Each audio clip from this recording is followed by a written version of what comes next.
Confession time, we sprayed over 1,000 emails across 2 continents and got exactly 0 replies. Turns out the real screw up wasn't the copy, it was my brain's thinking.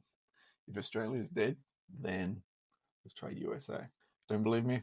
Here's the results. Now that is around $1,000 wasted in time, in resources, whether we are enriching data, whether the emails do cost approximately 30 cents per one. We have our systems and our automations. We have our software such as Instantly. We have my own personal time that went into that. And we got nothing. But here's the dumb loop that I ran into, and a lot of owners run into this as well. My thinking was Australia doesn't work, so the United States has to work. It has to. It's the only other way. It's just A or B. And the binary thinking like this is a very real issue that many founders face. It's another term for this can be called false exclusivity. Choice A or choice B. If X doesn't work, then Y has to work. And it's the limiting mind and belief that if one thing doesn't work, the other has to work. Or if one thing doesn't work, there's only one other solution. But in reality, this is a cover-up. It's no simple way. It's a cover-up on your lack of position in the email, your lack of skill in executing the email, the operation, whatever this task relates to. It didn't work because the Australian market didn't work. No, possibly the copywriting, the email was so bad, it just didn't relate. And you're just coping. And false exclusivity isn't just a funnel trick. It creeps into strategic decisions for all business owners. Country A, country B, niche A, niche B.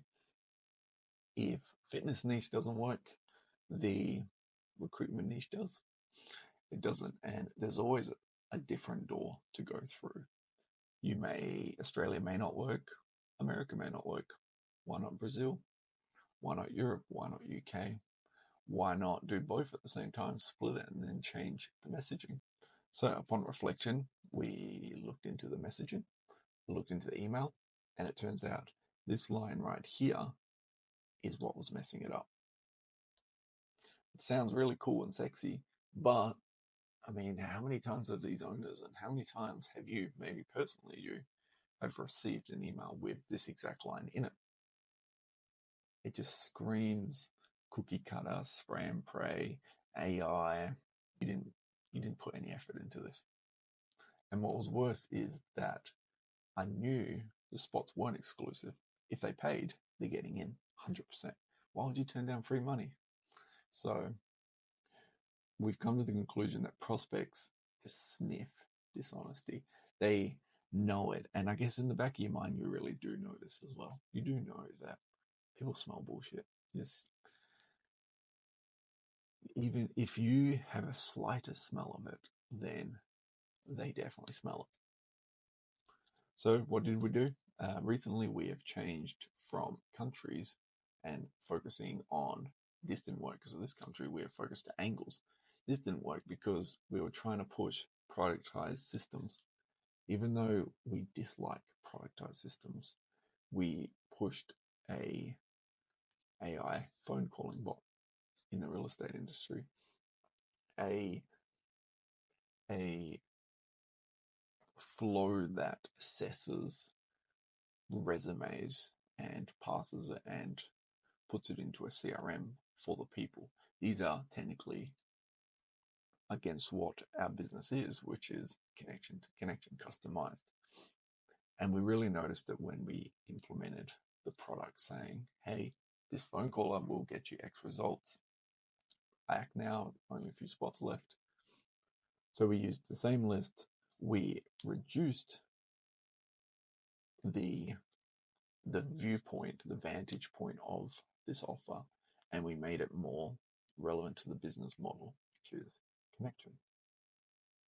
We sent 200 emails last night, and we got 2 replies instantly. So the lesson really is geography wasn't the choke point, relevance was. So next time something breaks in the business, perhaps your outreach, perhaps your sales, avoid this trap of false exclusivity. There's not 2 doors, there's many doors, there's infinite doors. Perhaps we need to find door C and go through that one, and that's the exact door you need. And if you still can't find that door, put it down in the comments and I'll send you a list of 7 different angles that I use personally to identify problems on what's happening and why it's gone wrong using AI solutions. That's all for today's lesson. Catch you tomorrow, hopefully with fewer self-inflicted wounds, but we will see.